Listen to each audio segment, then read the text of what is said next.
Hello student, कैसे आप सभी लोग। Welcome you all. My name is Vaishnavi Mishra and I am a NEET educator. Understood. मैंने अभी ही फ़िलहाल जल्दी ही ह्यूमन रिप्रोडक्शन का लेक्चर जो है ना 13 लेक्चर्स यानी कि कंप्लीट चैप्टर अपलोड किया है यूट्यूब पे। और आज जो है हम लोग जो एनसीईआरटी है उसके एक एक लाइन समझने वाले हैं। हालांकि जब मैंने टॉपिक्स ह्यूमन रिप्रोडक्शन के कवर किए हैं अपने लेक्चर्स में, तब भी मैंने हर सब टॉपिक ऑलरेडी एनसीईआरटी का पढ़ा है। लेकिन फिर भी ये जो आज का लेक्चर है वो वन शॉट ह्यूमन रिप्रोडक्शन का लेक्चर है, जिसमें हम लोग एक एक चीज़ें फिर से एनसीईआरटी की समझेंगे। अगर आपको बारीकी से चीज़ें समझना है तो आप मेरे लेक्चर्स को एक बार रिफ़र ज़रूर कर लेना, है ना। मैंने बहुत अच्छे तरीके से सब समझाया हुआ है। So the today's topic is human reproduction, है ना। तो let's begin with the chapter. As you all aware, humans are sexually reproducing and viviparous, है ना। हम सबको मालूम है जो ह्यूमंस हैं वो सेक्सुअल रिप्रोडक्शन करते हैं और सेक्सुअल रिप्रोडक्शन से वेरिएशन होता है। और जो ह्यूमंस होते हैं वो विविपेरस होते हैं। विविपेरस मतलब क्या होता है? They give birth to young ones, right. Humans जो होते हैं वो मैमल्स हैं और मैमल्स जो होते हैं दे आर विविपेरस। हालांकि कुछ एक्सेप्शंस भी हैं, कुछ ओविपेरस मैमल्स भी होते हैं जैसे प्लैटिपस, इकिडना, है ना। बट ह्यूमंस जो है वो क्या है? They are viviparous, they give birth to young ones. The reproductive events in humans, है ना। रिप्रोडक्टिव इवेंट्स जो है ह्यूमंस में वो क्या इंक्लूड करता है? गैमीट का फॉर्मेशन, जिसको गैमीटोजेनेसिस बोलते हैं, sperm in male and ovum in female. Yes और नो? मेल्स में क्या बन रहा है? Sperm, that is the male gamete. और फीमेल में क्या बन रहा है? Ovum, that is the female gamete. Yes और नो? और ये जो गैमीटोजेनेसिस प्रोसेस है, इट इज़ अकरिंग प्रायर और बिफोर फर्टिलाइजेशन, है ना। उसके बाद क्या हो रहा है? Transfer of sperm into the female genital tract, उसको क्या बोल रहे हैं हम? इंसेमिनेशन। यस और नो? तो ये जो दोनों प्रोसेस है, कौन से दोनों प्रोसेस? एक तो गैमीटोजेनेसिस और दूसरा जो गैमीट ट्रांसफ़र है दैट जिसको हम इंसेमिनेशन बोल रहे हैं, ये दोनों इवेंट फर्टिलाइजेशन के पहले होता है। They are occurring prior to fertilization. और उसके बाद से कौन सा इवेंट हो रहा है? उसके बाद fusion of male and female gamete हो रहा है, जिसको हम क्या बोल रहे हैं? Fertilization, leading to the formation of zygote. Right और रॉन्ग? तो जाइगोट जो है, जाइगोट किस प्रकार का सेल है? जाइगोट एक डिप्लॉयड स्ट्रक्चर है। समझ में आया कि नहीं? जाइगोट जो है वो डिप्लॉयड स्ट्रक्चर है 2n। और इसके पास क्या है? It has 46 chromosome. यस और नो? जाइगोट जो है एक टोटीपोटेंट सेल है। टोटीपोटेंट सेल वैसे सेल्स को बोलते हैं जिसके पास कैपेबिलिटी होती है पूरा का पूरा ऑर्गेनिज्म बना देने का। सिंस हमको मालूम है कि जाइगोट जो है वो सिंगल सेल है, लेकिन उससे क्या होता है? पूरा का पूरा ऑर्गेनिज्म जो है वो फॉर्म हो सकता है। इसीलिए जाइगोट को हम टोटीपोटेंट सेल बोलते हैं। And zygote actually ensures the continuity of species from generation to generation. Is this clear और नॉट? अब यहाँ पर this is followed by formation and development of blastocyst.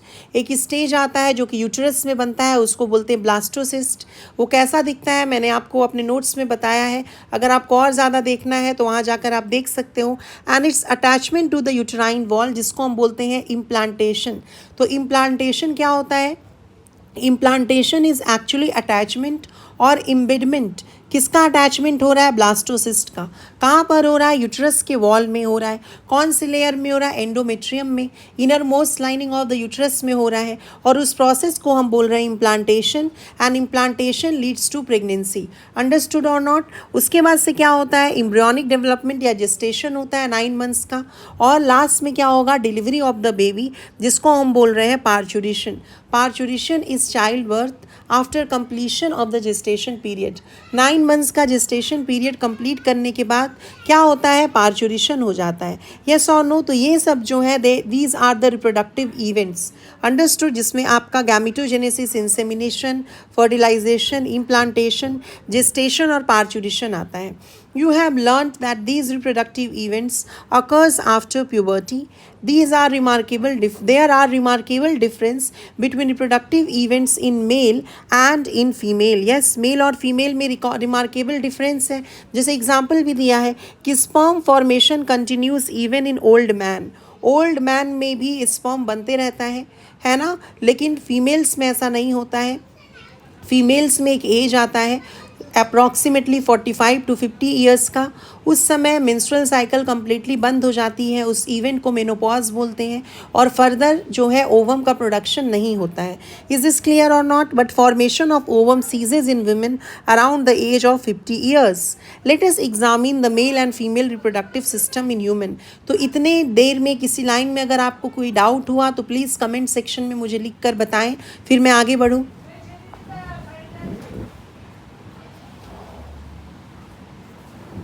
चलिए अब आगे हम लोग पढ़ते हैं the male reproductive system. Okay, the male reproductive system is located in the pelvis region. है ना, आप लोगों को मालूम है पेल्विस रीजन किधर है ना. आप लोगों ने लोकोमोशन एंड मूवमेंट में पढ़ा होगा. मेल और फीमेल रिप्रोडक्टिव सिस्टम दोनों के दोनों पेल्विस रीजन में लोकेटेड होते हैं. मेल में क्या होगा? टेस्टिस होगा. कितना? 2 पेयर स्ट्रक्चर है. Testis is the primary reproductive organ of male. क्यों? क्योंकि टेस्टिस ही स्पर्म प्रोड्यूस कर रहा है और टेस्टोस्टेरोन हार्मोन प्रोड्यूस कर रहा है.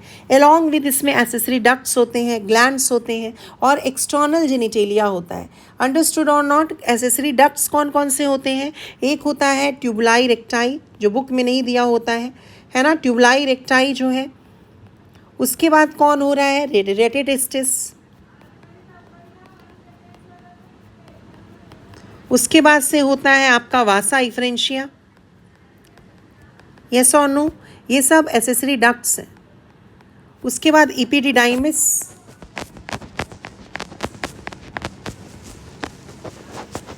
वास डिफरेंस. Ejaculatory duct.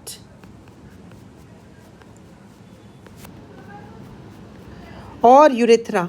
समझ में आ रहा है? ये सब क्या हो गया? These are the accessory duct. In case of male urethra is also known as urinogenital duct. Male में यूरेथ्रा जो है उसको यूरिनोजेनाइटल डक्ट के नाम से भी जानते हैं.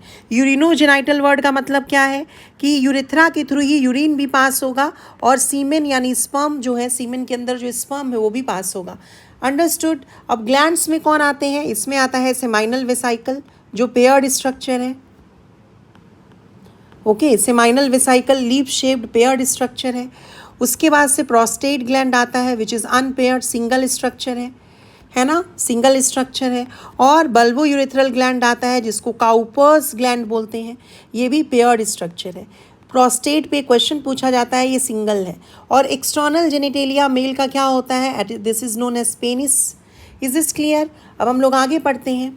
The testis is situated outside the abdominal cavity. Abdominal cavity के बाहर है टेस्टिस, एक पाउच में. उस पाउच को हम क्या बोल रहे होते हैं? Scrotum. The scrotum helps in maintaining the low temperature of the testis, that is 2 to 2.5 degree lower than the normal internal body temperature necessary for spermatogenesis.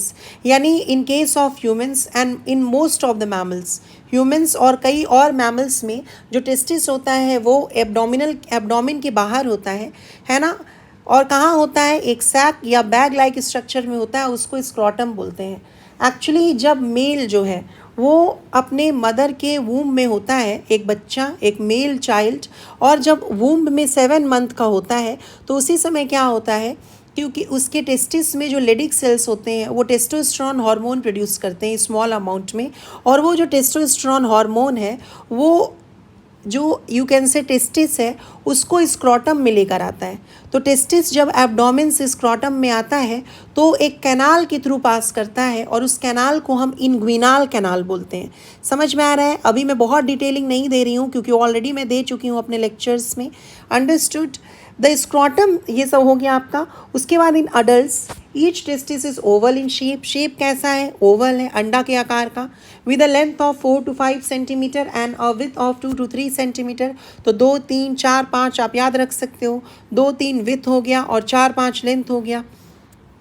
The testis जो है, the testis is covered by dense covering, है ना. सबसे बाहर में आपका 3 actually coverings होता है इसका. सबसे बाहर में ट्यूनिका वैजिनालिस, बीच वाला होगा ट्यूनिका एल्ब्यूजिनिया और सबसे अंदर होता है tunica वैस्क्यूलोसा.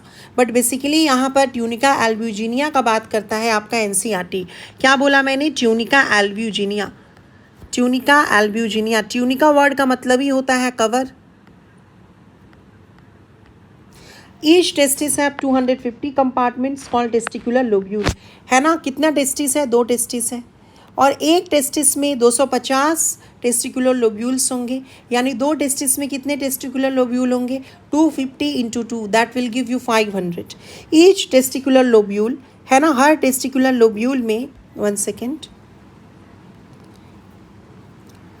Each lobule contain 1 to 3 highly coiled seminiferous tubule।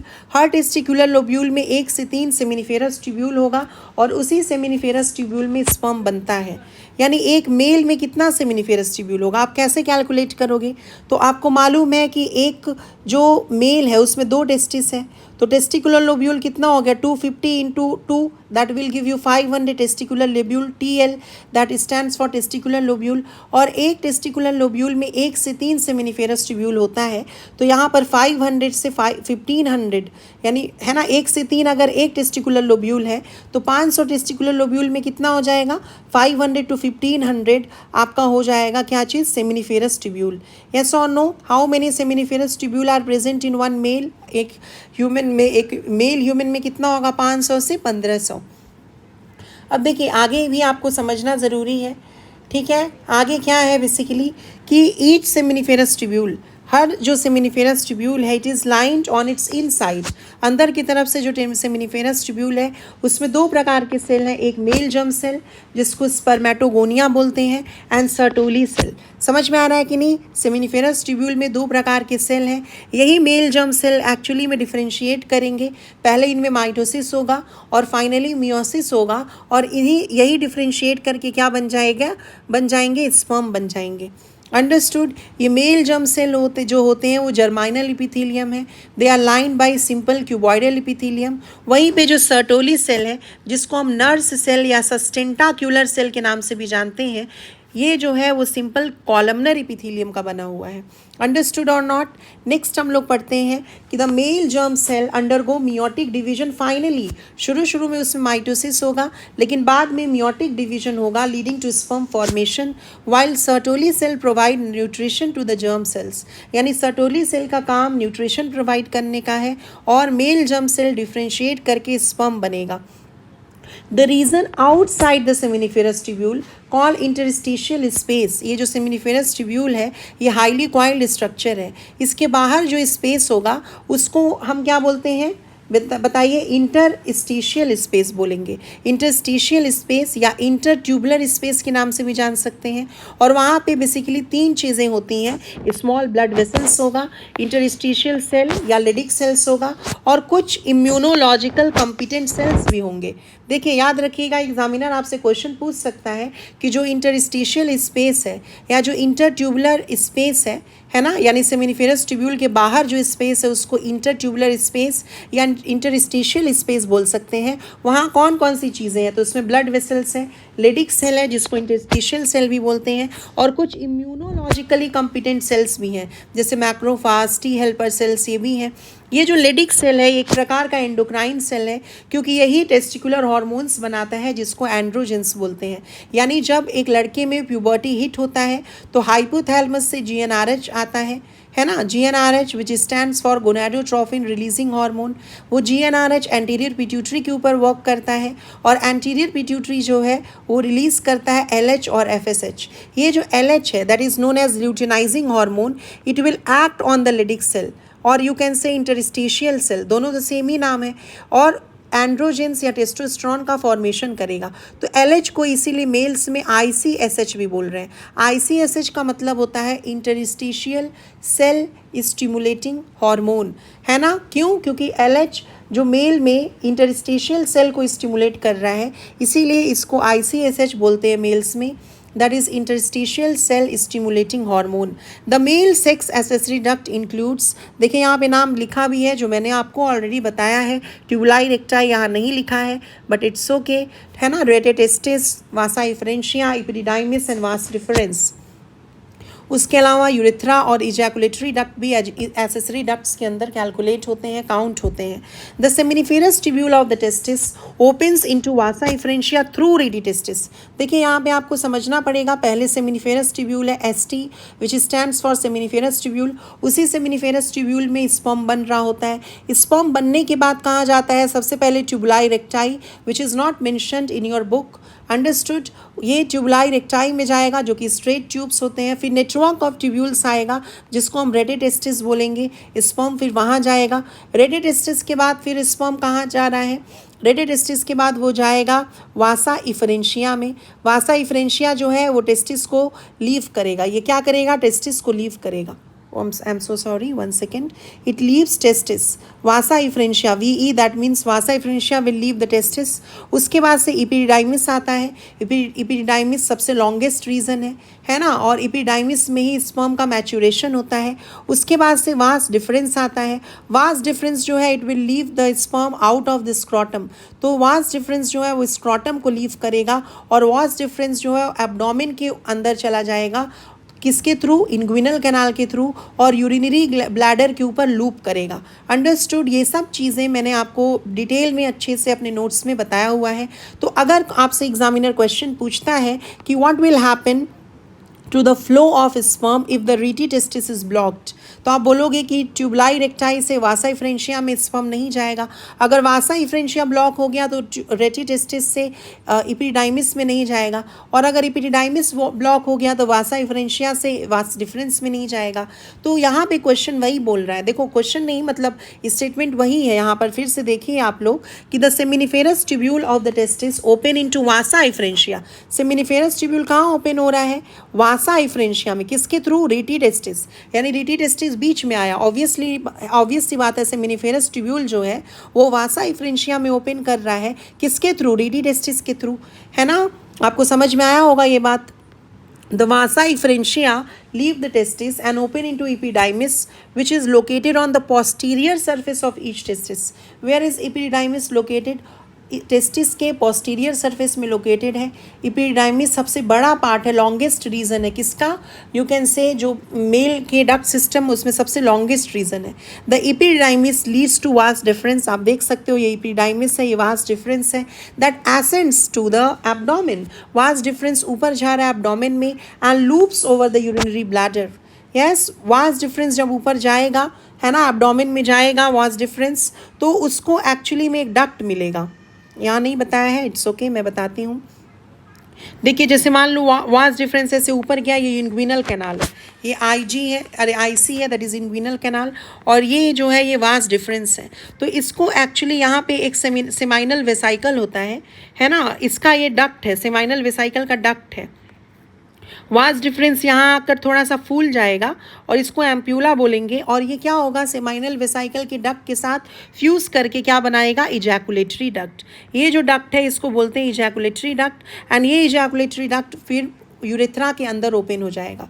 तो क्या बोल रही हूँ मैं कि जो वास डिफरेंस है वो एब्डोमेन के अंदर जाएगा, इंग्विनल कैनाल के थ्रू यूरिनरी ब्लैडर के ऊपर लूप करेगा, और वो सेमाइनल वेसाइकल के डक्ट के साथ मिलकर इजैकुलेटरी डक्ट बनाएगा, और कहाँ ओपन हो जाएगा? यूरेथ्रा में। अब जो है यहाँ पे सेमाइनल वेसाइकल के डक्ट से इसको बहुत सारे सिक्रीशंस मिलते हैं। जब तक जो चीज़ें वास डिफरेंस में थी उसको हम स्पर्म बोल रहे थे, अब इजैकुलेटरी डक्ट में जो चीज़ है उसको हम सीमेन बोलने लगेंगे। क्यों? क्योंकि स्पर्म के साथ साथ अब उसमें सेमाइनल प्लाज्मा भी आ गया। Is this clear? तो यहाँ पे देखिए लिखा हुआ है, it receives a duct from seminal vesicle and open into urethra as the ejaculatory duct. These ducts store and transport the sperm from testis to outside through urethra. Yes or no? The urethra originates from urinary bladder. Urethra कहाँ से originate कर रहा है? Urinary bladder के neck से originate करता है। आपने excretory system में भी ये पढ़ा होगा। And extends through the penis to its external opening. और जो penis का जो सबसे last में external opening होता है ना, ये जो opening है पेनिस का, ये जो ओपनिंग है इसको क्या बोल रहे हैं? इसको यूरेथ्रल मिएटस या यूरेथ्रल ओरिफाइस बोल रहे हैं। यस और नो? ये डायग्राम्स आपको याद रखना पड़ेगा। ये देखिए इंटरस्टिशियल सेल्स हैं, लेडिक सेल्स, ये स्पर्मेटोगोनिया है, उसकी लेबलिंग है, जो कि एक्चुअली सिंपल क्यूबॉइडल एपिथेलियम है, और स्पर्म है। स्पर्म्स जब बन जाएगा तो स्पर्म का जो हेड है it will be embedded in the Sertoli cell to derive nutrition. Understood? आगे हम लोग पढ़ते हैं। The penis is the male external genitalia, है ना। पेनिस जो है मेल एक्सटर्नल जेनिटेलिया है, और कॉपुलेटरी ऑर्गन भी है। कॉपुलेशन में, सेक्सुअल इंटरकोर्स में रोल प्ले कर रहा है. It is made up of a special tissue that helps in erection of the penis. समझ में आ रहा है कि नहीं? देखिए, इसमें स्पेशल टिश्यूज़ होते हैं, जैसे 2 कॉर्पोरा कैवर्नोसा होता है, ठीक है, 2 कॉर्पोरा कैवर्नोसा होता है डॉर्सल साइड में, और एक होता है कॉर्पोरा स्पॉन्जियोसम. सी मतलब यहाँ पे कॉर्पोरा है, स्पॉन्जियोसम. और यूरेथ्रा जो है ना, urethra passes through corpora spongiosum. Yes और नो? कॉर्पोरा स्पॉन्जियोसम के थ्रू ही यूरेथ्रा ओरिजिनेट होगा, पास करेगा, और it helps in erection of the penis. Yes और no? During the time of sexual excitement ये जो ब्लड वेसल्स हैं, है ना, जो ब्लड वेसल्स हैं किसमें, बेसिकली पेनिस में, उसके जो टिश्यूज़ है कॉर्पोरा कैवर्नोसा और कॉर्पोरा स्पॉन्जियोसम, उसमें क्या होता है, ब्लड भर जाता है और उसके वजह से इरेक्शन हो जाता है. किसका? पेनिस का.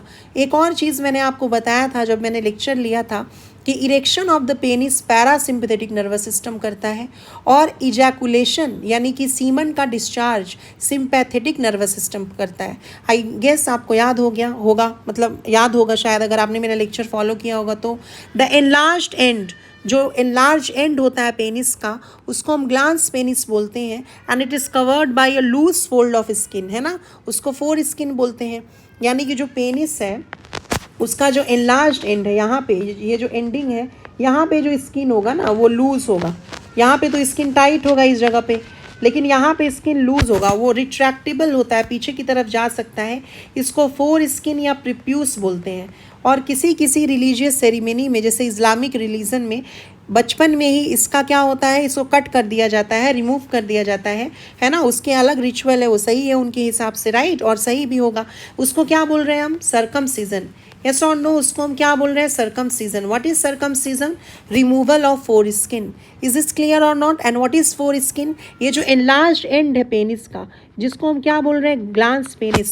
उसके पास जो लूज फोल्ड ऑफ स्किन होता है उसी को हम बोलते हैं फोर स्किन या प्रिप्यूस. उस फोर स्किन के पास एक्चुअली एक ग्लैंड भी होता है जिसको प्रिप्यूचुअल ग्लैंड बोलते हैं, है ना. और वो ग्लैंड जो है वो प्रोड्यूस करता है एक ओडोरिफेरस सिक्रीशन जिसको स्मेग्मा बोलते हैं, स्मेग्मा. लेकिन ये आपके एनसीईआरटी में नहीं दिया हुआ है, मैंने अपने नोट्स में ये सब बताया था. अब अगर हम लोग आगे बात करें तो हम क्या जानेंगे कि जो मेल के एसेसरी ग्लैंड्स हैं, ग्लैंड्स जो हैं वो किसके बने हैं? पेयर्ड सेमाइनल वेसाइकल और प्रोस्टेट. अब एग्जामिनर इसी पे क्वेश्चन पूछता है, प्रोस्टेट कितना है? आप बोलोगे सिंगल है. और बल्बो यूरेथ्रल भी क्या है? पेयर्ड है, यानी कि 2 है. Secretion of these gland constitute the seminal plasma. In glands के जो सिक्रीशन है वो सेमाइनल प्लाज्मा को कॉन्स्टिट्यूट करते हैं. और सेमाइनल प्लाज्मा फ्रक्टोज, कैल्शियम और सर्टेन इंजाइम्स जैसे प्रोस्टा मतलब ये फिब्रिनोलाइसिन, है ना, और भी कुछ हार्मोन्स में जैसे कि प्रोस्टाग्लैंडिन्स में इनरिच्ड होता है. इज दिस क्लियर और not? The secretion of bulbo urethral gland also helps in lubrication of the penis.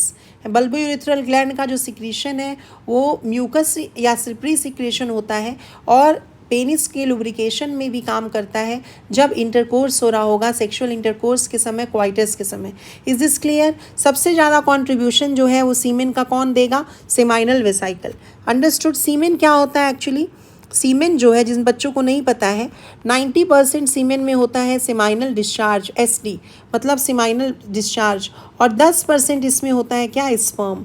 समझ में आ रहा है कि नहीं? इस 90% सेमाइनल डिस्चार्ज में से, है ना, 60 to 70% कॉन्ट्रीब्यूशन सेमाइनल वेसाइकल से आता है और तकरीबन जो है you can say 30% के अराउंड जो contribution है that will come from the prostate gland.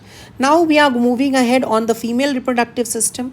The female reproductive system consists of a pair of ovaries along with a pair of oviduct. Oviduct जिसको fallopian tube बोलते हैं, uterus जिसको hystera या womb के नाम से भी जानते हैं, cervix which is actually a part of uterus only, vagina जो कि copulatory structure है in case of females, and external genitalia जिसको हम commonly vulva बोलते हैं. फीमेल के एक्सटर्नल जेनिटेलिया को हम कॉमनली वल्वा बोलते हैं, जिसमें 5 लोग बेसिकली आते हैं: mons pubis, labia majora, labia minora, hymen and clitoris, है ना. मैंने इसका स्ट्रक्चर, प्रॉपर डायग्राम, सबकी फंक्शनिंग्स और कुछ एक्स्ट्रा नॉलेज भी एनसीईआरटी से ज़्यादा अपने नोट्स में दिया है, अपने लेक्चर्स में दिया है। तो अगर आप पढ़ना चाहते हो तो अगर डिटेल में, तो वो भी जाकर वहाँ पे देख सकते हो। Located in the pelvic region, है ना, जैसे कि male reproductive system pelvic region में था, वैसे ही फीमेल का रिप्रोडक्टिव सिस्टम भी पेल्विक रीजन्स में ही होगा।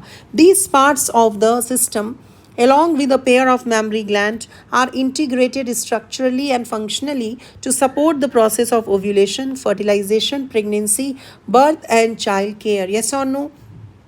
Now ovaries are the primary female sex organ. Ovary क्या है? फीमेल का प्राइमरी सेक्स ऑर्गन है। जैसे मेल्स में टेस्टिस था, वैसे फीमेल्स में ओवरीज है। और ओवरीज जो है वो क्या करती है? एग प्रोड्यूस करती है, ओवम प्रोड्यूस करती है, और फीमेल गैमीट्स भी प्रोड्यूस करती है, जैसे एस्ट्रोजन, प्रोजेस्टेरॉन, ये दोनों स्टेरॉइड हार्मोन्स हैं। उसके अलावा कुछ पॉलीपेप्टाइड हार्मोन्स भी ओवरी प्रोड्यूस करती है, जैसे रिलैक्सिन, इनहिबिन। अंडरस्टूड और नॉट? तो यहाँ पर देखो, that produce the female gamete, ovum and several steroid hormone, जिसको ओवेरियन हार्मोन्स बोलते हैं, जैसे estrogen, progesterone. The ovaries are located one on each side of the lower abdomen. Each ovary is about 2 to 4 centimeter in length and it is connected to pelvic wall and uterus by ligament. उस ligament को क्या बोलते हैं हम? उस ligament को बोलते हैं meso ovarian. Yes or no? उस ligament को क्या बोल रहे हैं? meso ovarian. Each ovary is covered by a thin epithelium, जिसको हम germinal epithelium बोल रहे हैं, simple cuboidal epithelium. Yes or no? तो जो ओवरी है वो आपका जर्माइनल इपिथीलियम से कवर्ड है। Germinal epithelium is simple cuboidal epithelium which encloses the ovarian stroma. जैसे ये ओवरी है मान लीजिए, तो इसके बाहर में आपके जर्माइनल इपिथीलियम होंगे, सिंपल क्यूबॉइडल, और जो पूरा स्ट्रक्चर ओवरी के अंदर का, उसको ओवेरियन स्ट्रोमा बोलते हैं। इसको बोल रहे हैं OS, that is ovarian stroma. अब यहाँ पे दो पार्ट्स होते हैं ओवेरियन स्ट्रोमा में। अंदर वाला जो पार्ट है जिसमें ब्लड वेसल्स होगा उसको मेडुला बोलेंगे, और बाहर वाला जो पार्ट होगा उसको कॉर्टेक्स बोलेंगे। कॉर्टेक्स में ही फॉलिकल्स जो हैं वो डेवलप हो रहे होते हैं, है ना, जैसे primary follicle, secondary, tertiary, Graafian, जो भी फॉलिक्यूलोजेनेसिस होता है, फॉलिकल्स का डेवलपमेंट होता है, this all is occurring in the cortex. Understood और not? Cortex of the ovary में फॉलिकल्स का डेवलपमेंट होगा, मेडुला में नहीं होगा, ये आपको याद रखना है। अंडरस्टूड और नॉट?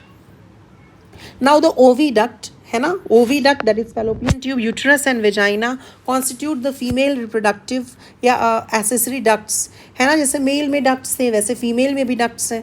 कौन कौन है? Fallopian tube, uterus and vagina. अब यहाँ पे आप देख सकते हो ये ओवरी है ना।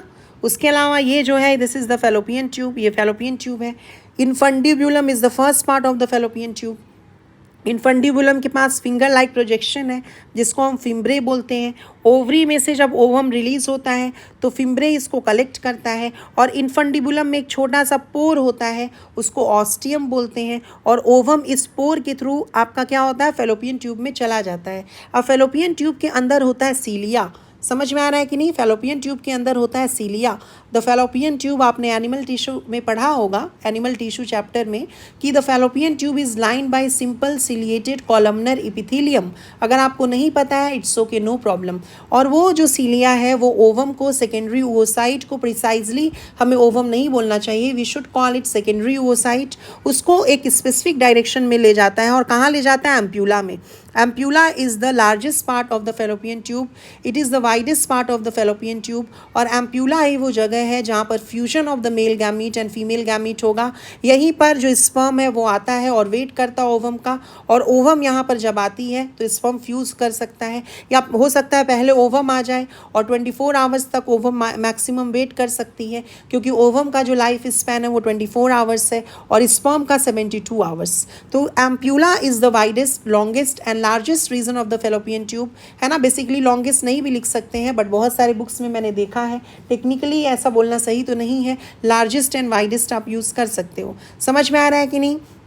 और यही एम्प्यूला रीजन में फर्टिलाइजेशन होता है, और फर्टिलाइजेशन होने के लिए the sperm and ovum should be transported simultaneously to the ampullary region of the fallopian tube.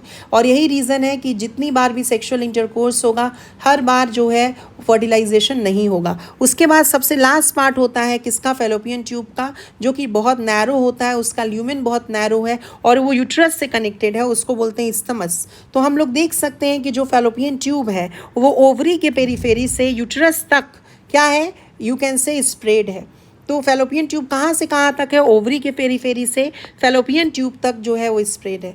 Yes और no, each fallopian tube is about 10 to 12 centimetre long and extends from periphery of each ovary, देख लो आप, to the uterus. Yes और no, very easy. The part closer to the ovary, ovary से close कौन सा पार्ट है, infundibulum, is funnel shaped is infundibulum. The edges of infundibulum possess finger like projections, उसको फिम्ब्रे बोलते हैं। ये देखिए, ये फिम्ब्रे हो गया, which help in collection of ovum after ovulation. The infundibulum leads to a wider, yes or no, part of the oviduct, जिसको ampulla बोलेंगे। And last part fallopian tube का ओविडक्ट का कौन सा है, इस्थमस, जिसका ल्यूमेन नैरो है। yes or no, isthmus has a narrower lumen and it joins the uterus. आप देखो, ये आपका क्या हो रहा है, इस्थमस जो है it is joining the uterus, है ना, इस्थमस जो है यूट्रस को ज्वाइन कर रहा है। ये आपका यूट्राइन कैविटी है, ये वाला अंदर वाला, और इस रीजन को यूट्राइन फंडस बोलते हैं। यूट्रस का एक पार्ट है जिसको हम सर्विक्स बोलते हैं। सर्वाइकल कैनाल और वेजाइना आपस में मिल के बनाता है बर्थ कैनाल।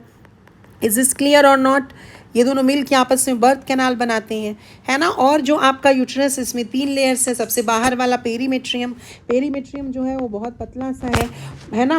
उसके बाद मायोमेट्रियम स्मूथ मसल का बना हुआ है, थिक है। यस और नो, और एंडोमेट्रियम जो है वो आपका क्या है, ग्लैंडुलर है, सिक्रेटरी है। यस और नो, ये सब आपको पता होना चाहिए। और बच्चा कहाँ पल रहा होता है, endometrium lining of the uterus में। कौन सी लाइनिंग एंडोमेट्रियम की टूटती है हर मेंस्ट्रुअल साइकिल में, आप बोलोगे endometrium lining of the uterus, ये वाली टूट जाती है हर मेंस्ट्रुअल साइकिल में, है ना। It will slough off during each menstrual cycle, और इसके जो एंडोमेट्रियम की लाइनिंग है वो भी टूटेगी, और उसके ब्लड वेसल्स भी टूटेंगे, और वेजाइना से ब्लीडिंग होगी, और वेजाइना से ब्लड बाहर निकलेगा। Is this clear. The uterus, अब हम लोग आते हैं, the uterus is single and it is also called womb. ये कैसे शेप का, इन्वर्टेड पेयर, पेयर आपने खाया होगा ना, नाशपाती, कैसा होता है नाशपाती अगर इन्वर्ट कर दिया जाए, ऐसा होता है कुछ, वैसे ही यूट्रस भी है, ठीक है। The shape of uterus is like an inverted pear, it is supported by ligaments attached to the pelvic wall. उसके बाद देखिए, the uterus opens into vagina through a narrow cervix, मैंने बता दिया है ना। देखो आप लोग नहीं अगर समझे तो, ये देखिए, ये यूट्रस है और ये जो है वेजाइना है। यूट्रस और वेजाइना के बीच में क्या है, सर्विक्स है और सर्वाइकल कैनाल है। तो यूट्रस जो है ये, इसमें जो बच्चा पल रहा है वो वेजाइना से बाहर निकलेगा, किसके थ्रू, एक नैरो सर्विक्स के थ्रू। यस और no, the cavity of cervix is called cervical canal, which along with vagina forms the birth canal. मैंने अभी बताया birth canal is formed by cervical canal plus vagina. Yes or no? The wall of uterus has 3 layer of tissue. The external, बाहर वाला जो thin और membranous होगा, perimetrium. Middle thick layer होगा smooth muscle का, myometrium. This myometrium layer will undergo vigorous contraction during delivery, है ना। जब 9 months जेस्टेशन पीरियड का कंप्लीट हो जाएगा, बच्चा 9 महीने तक जब यूट्रस में पल जाएगा, उसके बाद से जब उसकी डिलीवरी होगी तो ये मायोमेट्रियम जो कि स्मूथ मसल का बना हुआ है, थिक लेयर है, और उसी का क्या होगा, बहुत तेज़ी से कॉन्ट्रैक्शन होगा for expulsion of the baby during parturition और डिलीवरी। द इनर, सबसे अंदर वाला ग्लैंडुलर लेयर जिसको एंडोमेट्रियम बोल रहे हैं, that lines the uterine cavity. Obviously uterine cavity को कौन लाइन करेगा, जो सबसे अंदर वाला लेयर होगा, और सबसे अंदर वाला लेयर कौन है, एंडोमेट्रियम है। इज दिस क्लियर और not. The endometrium undergoes cyclic changes during menstrual cycle, while the myometrium exhibits strong contraction during delivery of the baby. ये सब बातें मैंने आपको ऑलरेडी बता दिया है। Yes or no? Next, the female external genitalia includes mons pubis, labia majora, labia minora, hymen and clitoris. Mons pubis जो है वो cushion of fatty tissue होता है ना। mons pubis क्या है, ये cushion of fatty tissue है। ये आपका जो है, ये सपोज ये वाला जो है ये आपका प्यूबिक हेयर, और यहाँ पर क्या होता है, बेसिकली स्किन होता है, इसको बोलते हैं मॉन्स प्यूबिस। उसके बाद 2 लिप लाइक स्ट्रक्चर है, इसको बोलते हैं लेबिया मेजोरा। उसके बाद इसके अंदर और एक लिप लाइक स्ट्रक्चर होता है, इसको बोलते हैं लेबिया माइनोरा, LM। और लेबिया माइनोरा के एंटीरियर पार्ट पे फिंगर लाइक स्ट्रक्चर होता है, इसको क्लाइटोरिस बोलते हैं। इसके अंदर जो कैविटी बन गया, इसको वेस्टिब्यूल बोलते हैं। वेस्टिब्यूल का मैक्सिमम पार्ट जो है वेजाइना यू कैन से कवर कर लेता है, और इस वेजाइना जो है it is partially covered by a structure call hymen. समझ में आ रहा है कि नहीं? ये सब डायग्रामेटिकली मैंने बहुत अच्छे से आपको समझाया है। आप मेरा यू कैन से जाके लेक्चर देखना अगर आपको अच्छे से जानना है तो, है ना। अब देखो, mons pubis is a cushion of fatty tissue, ये सबसे बाहर वाला, ये वाला, ठीक है, कवर्ड बाय स्किन और pubic hair. The labia majora, ये वाला लेबिया मेजोरा है, are fleshy fold of tissue which extends down from mons pubis, और इसके पास भी एक्चुअली प्यूबिक हेयर्स होते हैं, and surround the vaginal opening. The labia minora are paired folds, labia minora देखो ये पेयर्ड फोल्ड्स हैं। लेबिया वर्ड का क्या मतलब होता है? लिप, लेबिया मतलब लिप, तो ये लिप के जैसे दिखते हैं, इसीलिए ऐसे नाम रखा गया है। समझ में आ रहा है? The labia minora are paired fold of tissue under labia majora. The opening of vagina is often covered partially by a membrane call hymen. समझ में आ रहा है कि नहीं? यस, हाइमेन से वो कवर्ड होते हैं। द क्लाइटोरिस, क्लाइटोरिस जो है it is a finger like structure which lies at upper junction, ये बहुत इंपॉर्टेंट है, of two labia minora. Clitoris क्या है? फिंगर लाइक प्रोजेक्शन है। कहाँ लोकेटेड है? लेबिया माइनोरा के पास। कहाँ पर? अपर जंक्शन में कि लोअर जंक्शन में? अपर जंक्शन में। और क्लाइटोरिस किससे होमोलोगस है मेल में? तो आप बोलोगे पेनिस से। क्यों? क्योंकि जैसे पेनिस में कॉर्पोरा कैवर्नोसा था, वैसे ही बेसिकली जो ये है क्या बोलते हैं, क्लाइटोरिस है, उसमें भी कॉर्पोरा कैवर्नोसा है। और क्लाइटोरिस भी एक इरेक्टाइल टिश्यू है, इरेक्टाइल टिश्यू का बना हुआ है, और सेक्सुअल एक्साइटमेंट के समय इरेक्ट हो जाता है। Understood? The hymen, very very very important. The hymen is often torn during the first coitus. सबसे पहली बार जब सेक्सुअल इंटरकोर्स करती है कोई फीमेल, तो मोस्ट ऑफन क्या होता है, जो हाइमेन होता है, हाइमेन कहाँ होता है? वेजाइना को पार्शियली कवर करता है, वो टूट जाता है। समझ में आ रहा है? लेकिन ऐसा ज़रूरी नहीं है। समझ में आया? बहुत बार फर्स्ट सेक्सुअल इंटरकोर्स के बाद भी हाइमेन नहीं टूटता है। बहुत सारी फीमेल्स जो हैं वो स्पोर्ट्स एक्टिविटी करती हैं, है ना, उसमें भी हाइमेन नहीं टूटता है। तो हाइमेन का प्रेजेंस या एब्सेंस, है ना, वर्जिनिटी को या सेक्सुअल एक्सपीरियंस का कोई रिलायबल इंडिकेटर नहीं है। ये एक बहुत एग्जाम में क्वेश्चन बन सकता है। अंडरस्टूड और नॉट? क्या वेजाइना में कोई ग्लैंड होगा? नहीं नहीं नहीं होगा। याद रखना, वेजाइना में कोई ग्लैंड नहीं होता है, ये आपको याद रखना पड़ेगा। तो वेजाइना में एक्चुअली स्लिपरी सबस्टांस कहाँ से आता है? उसके लिए एक अलग से ग्लैंड का सिक्रीशन वेजाइना में आता है, उस ग्लैंड को बार्थोलिन्स ग्लैंड बोलते हैं। समझ में आ गया कि नहीं? ये भी आप याद रखिएगा। So the hymen is often torn during the first coitus. Yes, however, it can also be broken by a sudden fall or jolt, insertion of vaginal tampon, active participation in some sports like horseback riding, cycling, etc. In some women, the hymen persists even after coitus. In fact, the presence or absence of hymen is not a reliable indicator of virginity or sexual intercourse या experience. समझ में आया कि नहीं? Vaginal tampon क्या होता है? बहुत सारी कंट्रीज़ में जो फीमेल्स हैं वो एक इस प्रकार का स्ट्रक्चर होता है ना, कॉटन जनरली बना हुआ, ये वेजाइना के अंदर इंसर्ट करती हैं, है ना। क्यों? During the menstrual cycle in order to absorb the blood. लेकिन और यहाँ पे इसका थ्रेड होता है, इस वेजाइनल टैम्पोन का यहाँ थ्रेड है, उसके थ्रू वो ईजिली उसको निकाल सकती हैं। Is this clear? लेकिन कभी कभी क्या होता है कि वो जो वेजाइनल टैम्पोन है ना, उसके वजह से हाइमन ब्रेक हो सकता है। तो हाइमन का प्रेजेंस या एब्सेंस रिलायबल इंडिकेटर नहीं है वर्जिनिटी या सेक्शुअल एक्सपीरियंस का। Yes, next topic is what? Mammary gland. देखो, मैमरी ग्लैंड भी बहुत इंपॉर्टेंट है भाई। मैमरी ग्लैंड कौन से मसल के ऊपर प्रेजेंट होता है? Pectoralis major muscle. ये भी आपसे एग्जामिनर क्वेश्चन पूछ सकता है। और उसके पीछे होंगे रिब्स, रिब्स के बीच में जो मसल्स होता है उसको इंटरकॉस्टल मसल बोलते हैं, है ना। आपने पढ़ा होगा breathing and exchange of gases में, क्लास 11 में, एक्सटर्नल इंटरकॉस्टल मसल जो इंस्पिरेशन में हेल्प करते हैं, और इंटरनल इंटरकॉस्टल मसल, है ना, जो कि फोर्सफुल एक्सपीरेशन में मदद करते हैं। फोर्सफुल एक्सपीरेशन में इंटरनल इंटरकॉस्टल और इंस्पिरेशन में एक्सटर्नल इंटरकॉस्टल। यस और नो? ये आपने शायद पढ़ा होगा। तो पेक्टोरालिस मेजर मसल के ऊपर जो मैमरी ग्लैंड है वो लोकेटेड है, और ये दो चीज़ों का बना है। एक तो इसमें फैट है और वेरिएबल अमाउंट ऑफ फैट है इसमें, और फैट डिपॉजिट जनरली कौन कर रहा है? एस्ट्रोजन। और इसमें ग्लैंडुलर टिश्यू है। ग्लैंडुलर टिश्यू एक्चुअली डिवाइडेड होता है 15 से 20 मैमरी लोब्स में। देखो, ये जो स्ट्रक्चर है मैमरी लोब्स, ये एक ब्रेस्ट में कितना होता है? 15 से 20। एक ब्रेस्ट में 15 से 20 मैमरी लोब्स होगा, तो एक फीमेल में कितना होगा? इसका डबल कर दो, 30 to 40 एक फीमेल में मैमरी लोब होगा।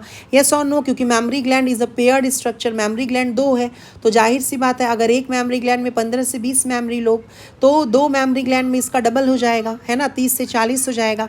अब ये जैसे मान लीजिए अगर ये आपका क्या है? मैमरी लोब है ना। सपोज ये मेमोरी लोब है, तो हर मेमोरी लोब में कुछ क्लस्टर ऑफ सेल्स होते हैं लाइक दिस।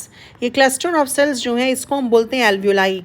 और ये एल्वियोलाई जो होते हैं they are actually the milk secreting cell, और यही मिल्क सिक्रीट करते हैं और मिल्क बेसिकली बना रहे होते हैं। कौन से हार्मोन मिल्क बनाने में हेल्प करेगा? Prolactin hormone.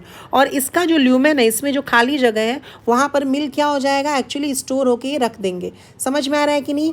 यानी मेमोरी लोब जो होगा वो 15 से 20 होगा एक ब्रेस्ट में, और मेमोरी लोब्स में क्या होगा? बहुत सारे क्लस्टर ऑफ सेल्स होंगे जिसको हम एल्वियोलाई बोलेंगे, जो मिल्क सिक्रीटिंग सेल्स, समझ में आ रहा है? उसमें क्या होगा? मिल्क सिक्रीटिंग सेल्स होगा एल्वियोलाई, और वो मिल्क जो है वो ल्यूमेन में बनकर स्टोर रहेगा। इसके बाद एल्वियोलाई से मिल्क आगे की तरफ किधर जा रहा है? ये देखो एक ट्यूब लाइक स्ट्रक्चर बना, इसको बोलते हैं मेमोरी ट्यूब्यूल। क्या बोलते हैं? एमटी। एमटी मतलब मेमोरी ट्यूब्यूल, जो इस डायग्राम में नहीं दिख रहा है। अंडरस्टूड? अब यहाँ पे क्या होता है? हर लोब का मेमोरी ट्यूब्यूल निकलेगा। जैसे मान लो यहाँ भी एक लोब बना दिया जाए, है ना, इसका भी मेमोरी ट्यूब्यूल आपस में ऐसे देखो मर्ज हुआ। हर लोब के जो मेमोरी ट्यूब्यूल्स जो आपस में जब मर्ज होंगे यहाँ पे, तो ये जो स्ट्रक्चर बनेगा इसको बोलेंगे MD, that is memory duct. समझ में आ रहा है कि नहीं? MD that is memory duct. और कई सारे मेमोरी डक्ट जो हैं they will open into wider area. ये मेमोरी डक्ट्स कई सारे जो हैं एक वाइडर एरिया में ओपन होंगे, इसको बोलेंगे मेमोरी एम्प्यूला। समझ में आ रहा है कि नहीं? और मेमोरी एम्प्यूला जो है ये निपल तक जाएगा एक डक्ट के थ्रू, जिसको बोलेंगे lactiferous duct. Is this clear और नॉट? समझ में आया? और लैक्टिफेरस डक्ट से ही बच्चा जब सक करेगा तो मिल्क जो है वो बाहर निकलेगा। Is this clear? Is this clear? I think आपको समझ में आया होगा। ये जो निपल है इसके जो पास एरियाज होते हैं वो बहुत ज़्यादा सेंसिटिव होते हैं टच से, और उसको एरियोला बोलते हैं। उसको क्या बोलते हैं? एरियोला बोलते हैं। फिर से मैं बोल रही हूँ, है ना, क्या बोला मैंने कि जो प्रेजेंस है, पहले तो presence of memory gland is a unique characteristic feature of all the mammals without any exception. ये पेयर्ड स्ट्रक्चर होंगे, है ना, फीमेल्स में प्रेजेंट होंगे, है ना। अब यहाँ पे एक मेमोरी ग्लैंड में 15 से 20 मेमोरी लोब्स होते हैं। मेमोरी लोब्स में क्या होते हैं? एल्वियोलाई होंगे। एल्वियोलाई के ल्यूमेन में मिल्क स्टोर होगा। कौन स्टोर करेगा? Prolactin hormone. उसके बाद से मिल्क जब निकालना होगा, ऑक्सीटोसिन मिल्क निकालने का काम करता है, तो मेमोरी ट्यूब्यूल से मिल्क आगे जाएगा। बहुत सारे मेमोरी ट्यूब्यूल जो हर लोब के मेमोरी ट्यूब्यूल मिल के बनेंगे मेमोरी डक्ट। मेमोरी डक्ट से बनेगा फिर एक वाइडर एरिया जिसको बोलेंगे मेमोरी एम्प्यूला, और फिर लास्ट में क्या होगा? लैक्टिफेरस डक्ट, और लैक्टिफेरस डक्ट से मिल्क बाहर निकल जाएगा। उसका एक ट्रिक है याद रखने का, आप याद रख सकते हो इसको मैमल से, है ना। इसको आप कैसे याद रख सकते हो? मैमल। मैमल में M for mammary lobe. Mammary lobe contain alveoli. Alveoli से कहाँ जाएगा मिल्क? मेमोरी ट्यूब्यूल्स में। मेमोरी ट्यूब्यूल से कहाँ जाएगा? मेमोरी डक्ट में। मेमोरी डक्ट से कहाँ जाएगा? मेमोरी एम्प्यूला में, ए फॉर एम्प्यूला, और लास्ट में लैक्टिफेरस डक्ट। आई होप ये समझ में आ गया होगा। और कौन से मसल के ऊपर मेमोरी ग्लैंड है? Pectoralis major muscle. यस और नो? नाउ देखिए यहाँ पे आप समझते हैं इस चीज़ को। कहाँ गया? Yes, a functional mammary gland is characteristics of all female mammals. The mammary gland are paired structures. Breast बोलते हैं that contain glandular tissue and variable amount of fat. The glandular tissue of each breast is divided into 15 to 20 mammary lobes. तो कौन divided है memory lobes में? Glandular tissue की fat, तो आप बोलोगे ग्लैंडुलर टिश्यू। और उस ग्लैंडुलर मेमोरी लोब्स में क्लस्टर ऑफ सेल्स होते हैं जिसको हम एल्वियोलाई बोलते हैं। जो सेल्स हैं एल्वियोलाई के वो मिल्क सिक्रीट करेंगे, जो स्टोर होगा उनके कैविटीज़ में, ल्यूमेन ऑफ द एल्वियोलाई में। एल्वियोलाई ओपन होगा मेमोरी ट्यूब्यूल्स में। जो मेमोरी ट्यूब्यूल्स हैं वो ज्वाइन करेंगे, मेमोरी डक्ट बनाएंगे। सेवरल मेमोरी डक्ट, है ना, join to form a wider mammary ampulla. देखो ये लाइन याद रखना, the alveoli open into mammary tubule. देखो फिर से बता रही हूँ, the alveoli open into mammary tubule, the tubule of each lobe join to form mammary duct. देखिए, है ना, हर लोब का जो आपका क्या बोलते हैं मेमोरी ट्यूब्यूल था वो ज्वाइन करके क्या बना रहा था? यहाँ पे मेमोरी डक्ट बना रहा था। यस और नो? तो एक एक चीज़ मैंने आपको अच्छे से बताई है। सब पे मैंने ऑल्सो लंबे लंबे लेक्चर्स लिए हैं, बहुत अच्छे से डिटेलिंग में करके सब बताया है कि क्या क्या क्वेश्चन आ सकता है। Which is connected to lactiferous duct and opens at the nipple from where the milk is expressed during breast feeding. तो मिल्क सिंथेसिस का काम prolactin, milk secretion progesterone. Milk secretion के लिए प्रोजेस्टेरॉन याद रखना है। कहाँ लिखा हुआ है ये? तो ये लिखा हुआ है केमिकल कोऑर्डिनेशन एंड इंटीग्रेशन में, है ना। आप क्लास 11 में जाओगे, हार्मोन्स वाला चैप्टर पढ़ोगे, उसमें देखना प्रोजेस्टेरॉन के बारे में लिखा है मिल्क सिक्रीशन। और मिल्क इजेक्शन, मेमोरी ग्लैंड से मिल्क को लेट डाउन कौन करेगा? बाहर कौन निकालेगा? ऑक्सीटोसिन। यस और नो? नेक्स्ट टॉपिक इज गैमीटोजेनेसिस, यानी फॉर्मेशन ऑफ गैमीट्स के बारे में पढ़ते हैं। तो let's talk about gametogenesis. The primary sex organ, there is testis in male and ovaries in the female, produce gamete, the sperm and ovum respectively by the process जिसको बोल रहे हैं gametogenesis. In testis the immature male germ cell, है ना, जिसको क्या बोल रहे हैं हम, स्पर्मेटोगोनिया, जो कहाँ प्रेजेंट था, याद करो, सेमिनिफेरस ट्यूब्यूल. कौन से सेल का बना है, सिंपल क्यूबॉइडल इपिथीलियम. ये एक प्रकार का जर्माइनल इपिथीलियम है. Produce sperm bye spermatogenesis that begins at puberty, है ना. स्पर्म फॉर्मेशन प्यूबर्टी के समय शुरू होता है, लेकिन ओवम का फॉर्मेशन एम्ब्रियोनिक लाइफ में ही शुरू हो जाता है, जो हम लोग आगे बात करेंगे. द स्पर्मेटोगोनिया, यानी जिसको हम सिंगुलर में स्पर्मेटोगोनियम बोलते हैं, which is present on the inside wall of seminiferous tubule, multiply करेगा माइटोटिक डिवीजन में एंड इंक्रीज इन नंबर, वो इंक्रीज करेगा अपने नंबर को. जैसे मान लीजिए ये स्पर्मेटोगोनिया है, तो सबसे पहले क्या होगा, इसमें माइटोसिस होगा, M for mitosis, which is a kind of what, equational division. और ये अपने नंबर को क्या करेगा, इंक्रीज करेगा. और दो प्रकार के एक्चुअली स्पर्मेटोगोनिया बनते हैं, स्पर्मेटोगोनिया टाइप ए और स्पर्मेटोगोनिया टाइप बी. समझ में आ रहा है. ये जो स्पर्मेटोगोनिया टाइप ए हैं, ये एक्चुअली में क्या होते हैं, ये एक प्रकार से रिजर्व क्लोन सेल के जैसा काम करते हैं. फिर से स्पर्मेटोगोनिया बनाएंगे और यही स्पर्मेटोगोनिया ए जो है स्पर्मेटोगोनिया बी भी बनाते हैं.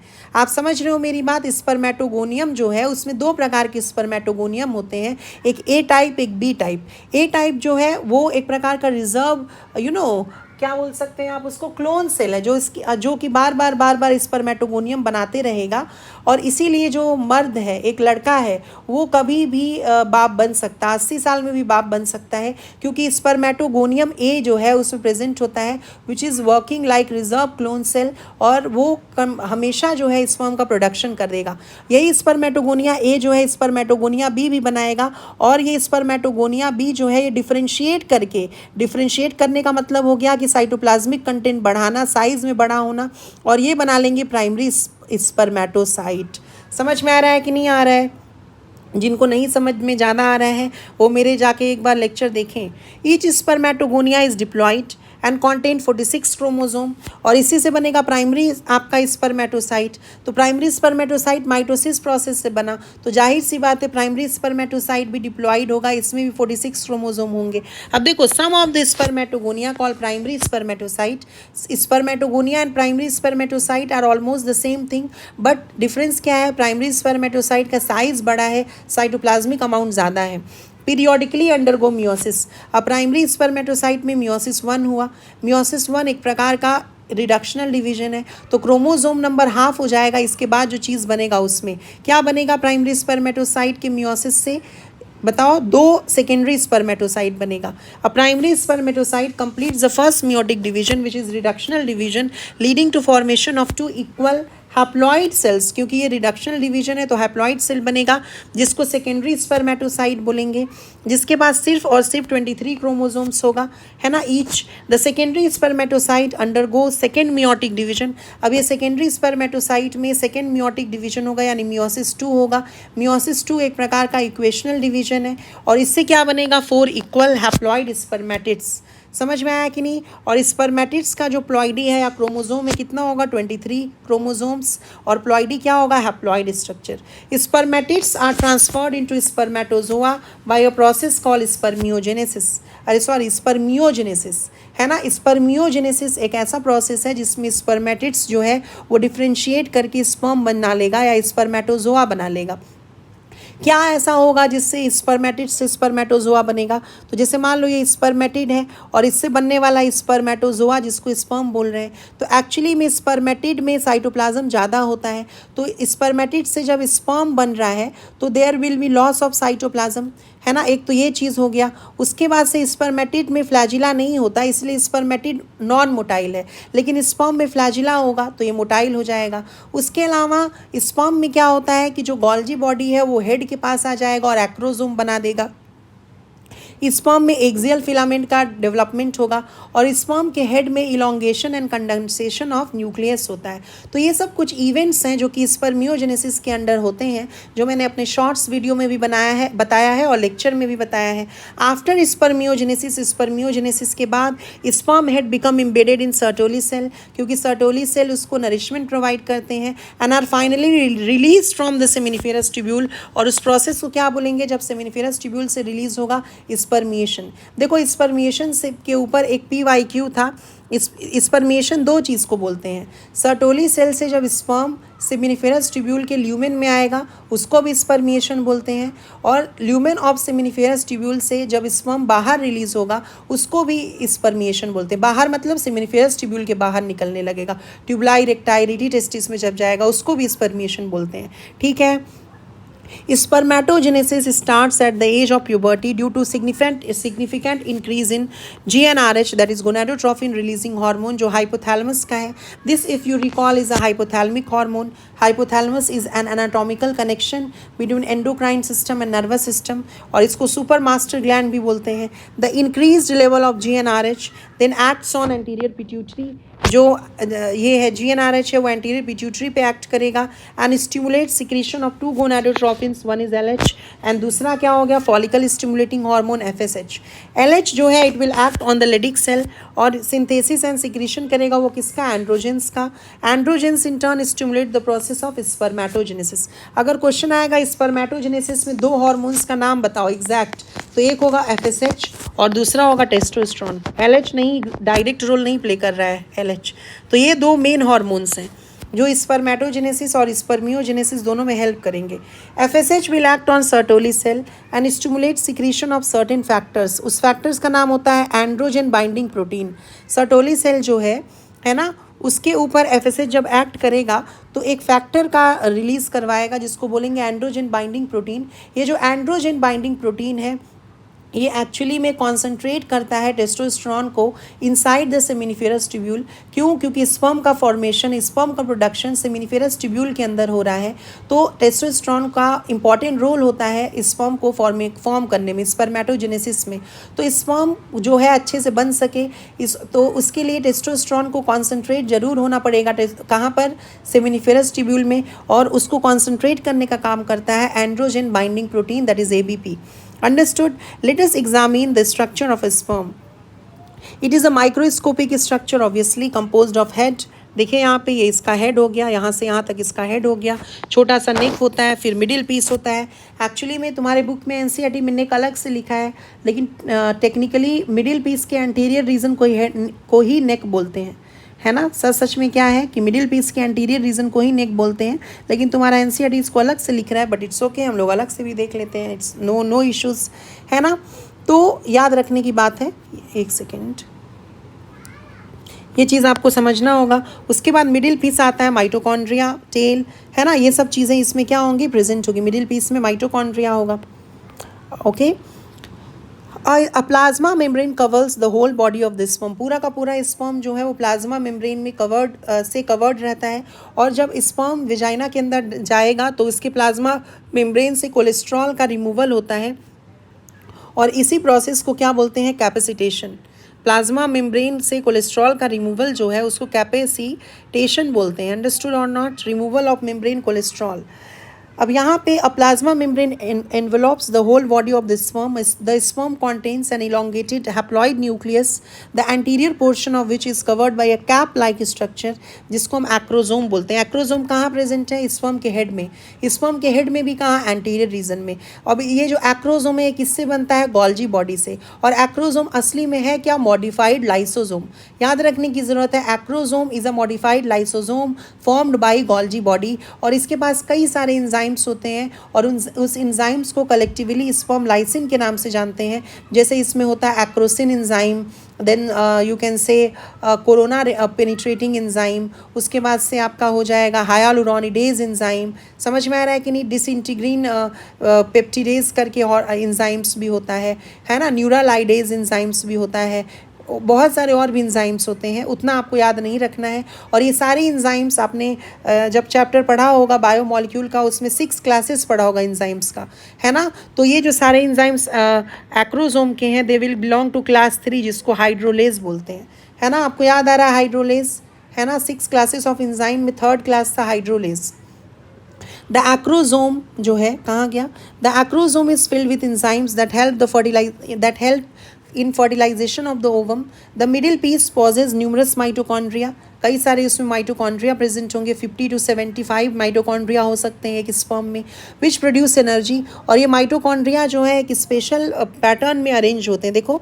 और ये जो स्पेशल अरेंजमेंट होता है माइटोकॉन्ड्रिया का, उसको निबर्न कर्ण शीत या निबर्न कर्ण बोलते हैं। ये जो स्पेशल अरेंजमेंट है माइटोकॉन्ड्रिया का इन द स्पर्म, उसको निबर्न कर्ण शीट या निबर्न कर्ण के नाम से भी जानते हैं। माइटोकॉन्ड्रिया के पास ही मिडिल पीस में माइटोकॉन्ड्रिया है, इसीलिए। और माइटोकॉन्ड्रिया एनर्जी देगा किसके लिए, टेल के मूवमेंट के लिए। समझ में आया, मूवमेंट कौन देता है, टेल, लेकिन मूवमेंट के लिए एनर्जी कौन देगा, माइटोकॉन्ड्रिया। देखिए 2 प्रकार का क्वेश्चन आएगा, अगर आएगा मूवमेंट स्पर्म का कौन कराएगा, विप्लैश मूवमेंट, तो आप बोलोगे टेल, लेकिन उसके लिए एनर्जी कौन देगा, आप बोलोगे माइटोकॉन्ड्रिया। इज दिस क्लियर और नॉट क्लियर, समझ में आ रहा है कि नहीं आ रहा है। आई होप ये चीज़ें समझ में आ गई है कि नहीं है, यहाँ तक समझ में आ गई। तो basically middle chamber of the sperm can be referred as energy, जो मिडिल पीस है स्पर्म का, उसको energy chamber of the sperm भी बोल सकते हैं। That facilitate sperm motility essential for fertilization. The human male, जो ह्यूमन का मेल है वो इजैकुलेट करता है 200 से 300 million sperms during a coitus, जिसमें नॉर्मल फर्टिलिटी के लिए एटलीस्ट 60% स्पर्म का शेप और साइज नॉर्मल होना चाहिए, और 40% ऑफ देम मतलब 40% of 60% must show vigorous motility.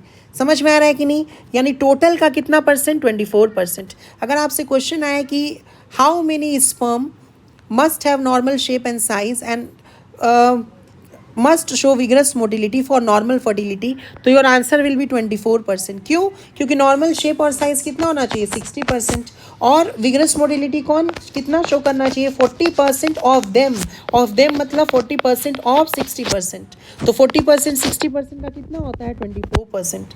समझ में आ रहा है कि नहीं, ओवरऑल का 24%। तो अगर एग्जामिनर आपसे क्वेश्चन देता है कि 300 मिलियन स्पर्म है, तो आप बताओ नॉर्मल फर्टिलिटी के लिए कितना स्पर्म जो है वो विग्रस मोटिलिटी शो करना चाहिए। तो पहले आप 60% का शेप और साइज निकालोगे, है ना। तो 60% शेप और साइज कितना हो गया, बताइए। इसका 60% कितना होता है, 180 हो जाएगा ना 60%, यस और नो, 180 मिलियन हो गया। अब 180 मिलियन का हम क्या निकालेंगे, 40%। समझ में आ रहा है, दैट विल गिव यू 72%। अब आप डायरेक्टली इसका 24% निकाल देते तो आपका डायरेक्टली आंसर हो जाता क्या चीज़, बताइए। 24% ऑफ 300 कितना हो जाता, 72 डायरेक्टली हो जाता। देख लो 3 ऊपर होगा, सॉरी। तो देखो 24 इंटू 3 कितना होता है, 72। तो ऐसे निकाल सकते हो आप easily. Understood or not? Sperm released from the seminiferous ducts, sperm released from seminiferous tubule are transported by the accessory ducts. Secretion of epididymis, vas deferens, seminal vesicle and prostate are essential for maturation and motility of sperm. ये आपको याद रखना पड़ेगा, this is the line of NCERT. Basic जो maturation और motility of sperm का है वो एपिडाइमिस में ही एक्वायर हो जाता है।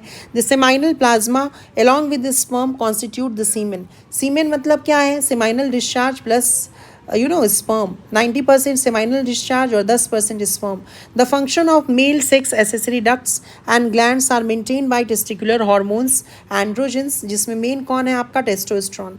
आई होप स्पर्मेटोजेनेसिस तक आपको अभी समझ में आया होगा। बाकी जो चीज़ें हैं वो मैं नेक्स्ट क्लास में अभी कवर करूँगी, दैट इज़ ओवोजेनेसिस, है ना, मेंस्ट्रुअल साइकिल बहुत अच्छे से। उसके बाद फर्टिलाइजेशन, इम्प्लांटेशन। तो मैं कोशिश करूँगी कि जो नेक्स्ट क्लास है उसमें पूरा ये जो चैप्टर वो फिनिश हो जाए, है ना। अभी मैं कर देती, लेकिन जो मेरा पेन है उसका थोड़ा सा इशू हो रहा है, इसीलिए मैं अभी आगे नहीं बढ़ रही हूँ, ठीक है। तो नेक्स्ट क्लास में मैं इसको कवर कर लूँगी, पूरा चैप्टर जो है वो कंप्लीट करा दूँगी।